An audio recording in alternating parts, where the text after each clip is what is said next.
Hello everyone. Kali ini saya mau mempraktekkan cara alami untuk meringankan pernapasan. Jadi bisa kita gunakan untuk penderita COVID, asma, bronkitis, batuk, flu, pneumonia, ataupun karena kita rasa kelelahan ya, jadi rasa sesak itu juga bisa. Jadi pasiennya itu bisa untuk anak kecil, orang tua, jadi tidak memandang umur. Ini untuk semua umur. Tapi ada satu kontraindikasinya, tidak boleh digunakan untuk orang kalau misalnya ada luka atau ada bisul atau ada memar ya, fracture di dalam. Kita tidak lihat bisa luka dalam, sebaiknya kita tidak memberikan ini kepada mereka yang ada ininya ya, ada luka ya. Sebelum saya teruskan, saya mau bikin satu disclaimer, yaitu video ini tidak bertujuan untuk menggantikan pengobatan yang Anda sedang lakukan. Jadi sekalipun Anda sudah menonton video ini, sekali-sekali jangan menghentikan pengobatan yang sedang Anda lakukan setanpa izin daripada dokter saudara ya. Oke. Jadi kita teruskan.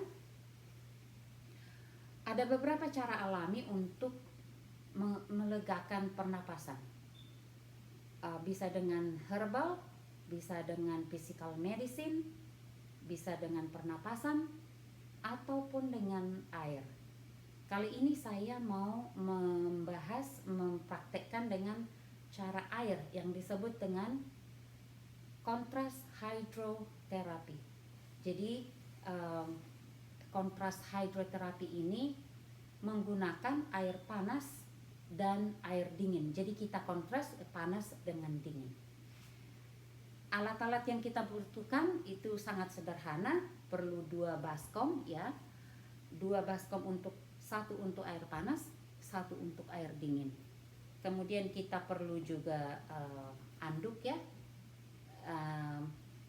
Ukuran anduk ini tidak terlalu perlu, tetapi kalau pasien kita itu anak kecil ya mungkin anduknya kita gunakan yang lebih kecil. Kalau pasiennya besar, anduknya lebih besar.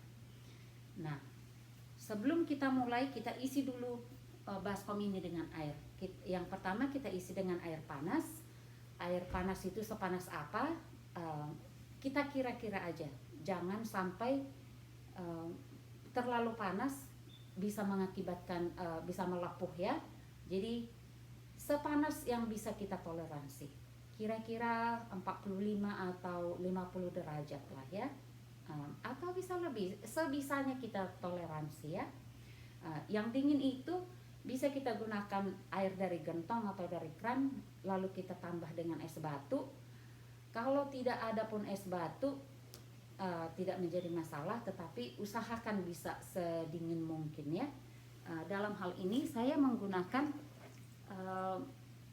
cooler ice pack ya, saya taruhkan di air ini supaya tetap dingin ya.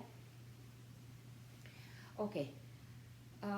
Kita siapkan pasien sebelum kita mulai dengan air ini. Kita siapkan pasien kita. Pasien itu posisinya supine, artinya muka dan dada itu menghadap ke atas. Jadi kali ini pasien saya Mr. Mickey, dan juga bajunya itu kita buka. Tapi kali ini saya tidak membuka baju, tapi bagi Anda yang praktek di rumah, sebaiknya bajunya dibuka, jadi anduk itu langsung menyentuh dengan kulit. Oke, jadi sekarang kita mulai ya. Anduk yang saya gunakan berukuran medium, jadi kita lipat menjadi 4 lipatan. Ini ya, ini 2. Sekarang kita lipat lagi, jadi 4 lapis begini. 1, 2, 3, 4. Jadi 4 lapis ya. Oke. Kita celupkan ke air panas. selalu kita mulai dengan air panas ya. Kita peras, jangan terlalu kering, juga jangan terlalu basah, kira-kira 2 kali perasan ya. Nah, kita taruhkan. Jadi anduk itu tadi kita bilang, saya udah bilang bajunya dibuka ya, jadi langsung anduk itu menyentuh dengan kulit, juga ditaruh di dada juga sampai perutnya ya, terkapur sampai perutnya. Nah, sementara itu kita tutup dengan blanket, dengan selimut ya, supaya badannya tidak menguap dan juga kita menjaga privasi ya. Oke. Nah, kita diamkan 7 sampai 10 menit. Setelah 7 sampai 10 menit kita ganti yang panas ini dengan anduk yang dingin. Sama juga ya, kita peras, jangan terlalu kering, jangan terlalu basah. Nah, kita taruhkan lagi ke sama seperti tadi, yang panas tadi kita taruhkan di atas dadanya juga sampai perutnya ya, kita cover. Nah, kita diamkan ini selama 3 sampai 5 menit. Oke. Setelah di ujung 3 sampai 5 menit kita ganti lagi dengan yang panas. Kembali lagi yang panas 7 sampai 10 menit, yang dingin lagi 3 sampai 5 menit. Lalu kita kita ulang itu selama 3 kali. Jadi 3 kali putaran ya. Panas, dingin, panas, dingin, panas, dingin. 3 kali putaran. Oke. Jadi tujuannya apa? Anduk yang panas tadi itu mekanismenya adalah vasodilation. Artinya panas itu membuka otot-otot yang ada di dada kita itu, dan juga pembuluh darah, saraf, dan juga sel-sel yang ada di dada kita ini, dia menjadi membuka, relax. Oke? Kalau dia relax artinya darah akan mengalir lebih banyak. Kita tahu salah satu fungsi daripada darah adalah membawa oksigen dan nutrisi. Jadi makin banyak darah mengalir ke situ, artinya oksigen terbawa lebih banyak. Nah, air yang dingin tadi itu menutup kembali begini. Oke? Jadi menutup, dan itu darah yang ada di pembuluh darah itu dan juga muscle yang sudah relax tadi itu akan menutup begini. Nah, kita kembalikan lagi yang panas, dia membuka lagi. Kita bikin lagi yang dingin jadi gini. Jadi mekanismenya begini, yang panas membuka, yang dingin menutup. Yang panas membuka, menutup, membuka, menutup.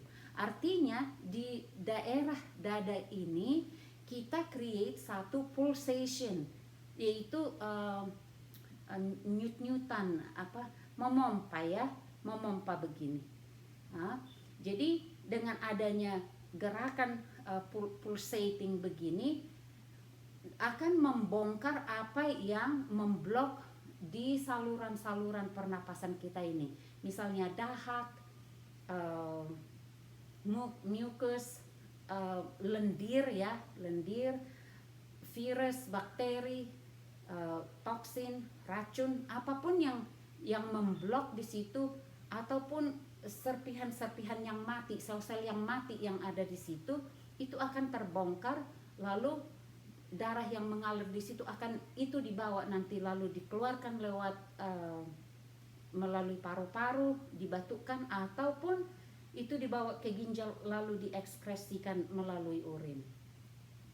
Selain itu juga dengan adanya air dingin tadi itu akan membangkitkan sel-sel yang tadinya melemah ataupun yang sudah lesu ya.